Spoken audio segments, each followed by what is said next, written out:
నేను కాంగ్రెస్ పార్టీ నాయకుడు కాదు, ప్రభుత్వ పక్షాన్ని ఆరోపణ చేస్తున్నా. గతంలో నాయకత్వం వహించి ఆర్టీసీని నిర్వీర్యం చేసి ఎగ్జిక్యూటివ్ డైరెక్టర్ని ఎండీగా పెట్టి సమ్మె చేస్తే మొత్తం డిస్మిస్ చేస్తామనేటువంటి మాటలు చెప్పి ఆర్టీసీని పూర్తిగా రోడ్ల పాలు చేసి ఎన్నికలకు ముందు ఇంటెలిజెన్స్ నివేదిక మేరకు ప్రజలు వ్యతిరేకంగా ఉన్నారని ఎటువంటి సంప్రదింపులు లేకుండా ఎటువంటి తోటి నిర్ణయం లేకుండా ఊరికేనే అందులో విలీనం చేసుకుంటున్నామని ప్రకటించిన తర్వాత కనీసం మేనేజింగ్ డైరెక్టర్ కూడా ఆనాడున్న సజ్జనార్ గారికి తెలియకుండా, ప్రిన్సిపల్ సెక్రటరీకి తెలియకుండా ఆదరగా నోటిఫికేషన్ 2 రోజుల ముందు విలీనం చేసినటువంటి పరిస్థితి. అవును, మేనిఫెస్టోలో పెట్టమన్నారు. ఇవాళ కూడా మేము పాజిటివ్గా ఉన్నాం, నెగటివ్ కాదు. ఇంపాక్ట్స్ చూస్తూ ఉన్నాం. బాల్ ఫైనాన్స్ మినిస్టర్ గారి దగ్గరికి వెళ్ళింది. ఒకవేళ మీరు నాతోటి మాట్లాడే ఇబ్బంది అయితే నేను ఇవాళ రమ్మంటా ఉన్న అందరినీ ఫైనాన్స్ మినిస్టర్ దగ్గర కూర్చోబెట్టి మీ అంశాలని నివేదిక ఇప్పడానికి నేను సిద్ధం. పరస్పరమైనటువంటి స్పందన ఉండాలి. నేను రమ్మని ఇంత ఓపెన్గా ఇన్విటేషన్ చేస్తూ ఉన్నా. కూర్చొని ఆర్థిక శాఖ మంత్రి దగ్గర కూర్చొని ప్రజలు కూడా అర్థం చేసుకోండి. ఏంది ఇలా మహిళలు ఉచితంగా ప్రయాణం చేస్తుంటే ఆ పార్టీకి నచ్చనంత మాత్రాన హరీష్ రావు గారు దానికి సంబంధించిన చంద్రశేఖరరావు గారి మాటలు ప్రత్యక్షంగా మీరు అంతా చూసినారు. ఈ వ్యవస్థని అన్యాయమైనట్టుగా మాట్లాడే పరిస్థితి జరుగుతూ ఉంది. ఆర్టీసీ మీద కుట్ర జరుపుతూ ఉన్నారు. ప్రతి జాగాలో కూడా మీరు చూస్తూ ఉన్నారు. ఆర్టీసీ ఒకటే ప్రజలకు సంబంధించిన స్కీమ్ మీద చాలా బాగా కాంగ్రెస్ పార్టీకి పేరు వస్తుందని దీన్ని కూడా ఒక రాజకీయ వ్యూహంగా దీన్ని దెబ్బకొట్టే ప్రయత్నం చేస్తారు. ఇది ప్రజలు అర్థం చేసుకోవాలి, కార్మిక సంఘాలకు సంబంధించిన వాళ్ళు అర్థం చేసుకోవాలి.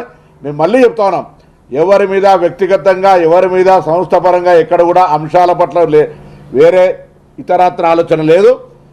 పేద ప్రజల ప్రయాణానికి సంబంధించిన అంశం కాబట్టి తప్పకుండా మరి సంఘాలకు నాయకత్వం వహిస్తున్న వాళ్ళను దృష్టిలో పెట్టుకొని, సంస్థ పరిరక్షణ దృష్టిలో పెట్టుకొని, ప్రభుత్వం మీకు సానుకూలంగా ఉంది అనేటువంటి అంశాన్ని మనసులో ఉంచుకొని సమస్య పరిష్కారానికి చొరవ తీసుకొని ముందుకు రావాలని కోరుతా ఉన్నాను. అధికారులే ముందు వెళ్ళిపోయారు, అధికారులు అది వినకుండానే వెళ్ళిపోయారు, మేము కాదు, మాకు తప్పనిసరి పరిస్థితుల్లోనే సమ్మెకి వెళ్ళాల్సి వచ్చింది. నేను అధికారులతో ఎప్పుడప్పుడు ఇంటరాక్ట్ అయితేనే ఉన్నాను. అసలు అధికారులు ఊహించలే వీళ్ళు సమ్మెకు పోతారని. బయటికి వెళ్ళి ఫోన్లు మాట్లాడుకున్న తర్వాత సమ్మెకు వేరు, మీరు కాదంటే ఆ అధికారుల బృందం నలుగురితో మీరు అడగచ్చు.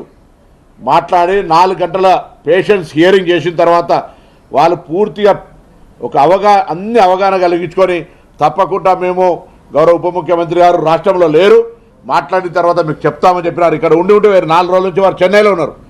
మాట్లాడతామని చెప్పిన తర్వాత కూడా బయటికి వెళ్ళి మళ్ళీ వచ్చి ఏం మాట చెప్పకుండానే మేము మాట్లాడుకుంటా చెప్పి వెళ్ళిపోయి వాళ్ళు సమ్మెకు సంబంధించిన 9 గంటల 5 నిమిషాలకు వాళ్ళు ప్రెస్కు లీక్ చేయడం జరిగింది వాళ్ళు. కాబట్టి నేనేమంటా ఉన్నా, వాళ్ళకు సంబంధించి గుర్తింపు సంఘాలకు సంబంధించో లేదా కార్మిక సంఘాల మధ్యలో ఇంటర్నల్ ఆతృత ఉండొచ్చు. మేము మా సంఘానికి సంబంధించిన పేరు రావాలనే పేరు మీద ఆర్టీసీ సమ్మె ప్రయోగం పేరు మీద జరగద్దు, దయచేసి కోరుతా ఉన్నా. మరొక్కసారి ఏదైతే పని భారం అంటా ఉన్నారో, ఏదైతే ఆర్టీసీ కార్మికులకు సంబంధించినటువంటి కొంత వేధింపు కింద అధికార యంత్రాంగం ద్వారా జరుగుతుందంటా ఉన్నారో, అటువంటి అన్నిటినీ అవసరమైతే డిపో వారీగా సమీక్ష చేసి అక్కడ స్థానిక శాసనసభ్యుడిని, జిల్లా కలెక్టర్ను, ఎస్పీని కూర్చోబెట్టి అటువంటి పని ఒత్తిడి ఉంటే దాన్ని పరిష్కారం చేయడానికి మేము సిద్ధము.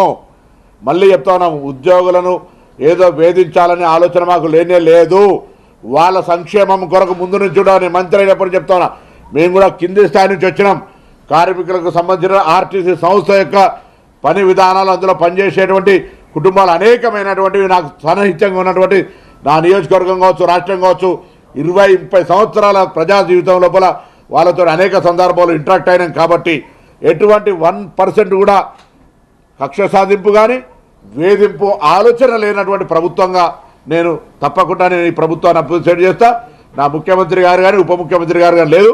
ఇందులో స్పష్టంగా మాకు కనిపించేది ఒకటే, మొన్న జగిత్యాల్లో గౌరవ మాజీ ముఖ్యమంత్రి గారు మాట్లాడినటువంటి ఆలోచన మేరకు ఆ పార్టీ నాయకత్వం, హరీష్ రావు గారు మాజీ అధ్యక్షుడిగా ఇటువంటి ఒక వ్యవహారాన్ని కుట్ర ద్వారా ఆర్టీసీ వైఫల్యాన్ని చేపట్టే ప్రయత్నం జరుగుతుంది అనేటువంటి మాట ఇలా వాళ్ళ నాయకత్వానికి అనుబంధంగా ఉన్న వ్యక్తుల మాట ఒకటే కనిపిస్తుంది. ఇది దురదృష్టకరం.